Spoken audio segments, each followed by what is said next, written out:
We are getting more and more news about what to expect from Apple this year, with the launch of the iPhone 17 coming up in just 1 week. It is said that more than 70% of users are switching to the iPhone 17 this year. This year, the Pro and Pro Max versions of the iPhone 17 are getting some huge improvements. The back is finally getting a new look. We have a big camera bar this time, like on the Google Pixel. If you look closely, you can see that this camera bar is there for a reason. As of now, there is a new zoom camera with 48 megapixels. This means that all 3 cameras on the back will be 48 megapixels.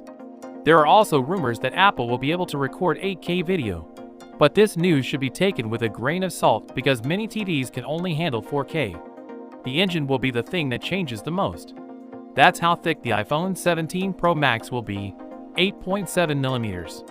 Apple will be able to fit that huge 5000 mAh battery thanks to this thickness.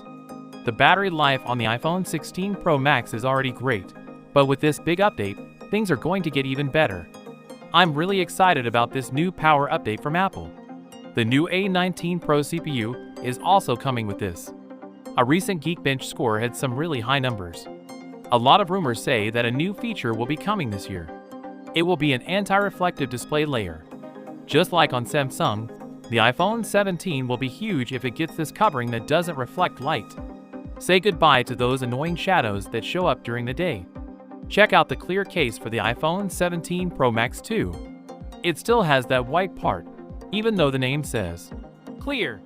This seems to fit with the glass back.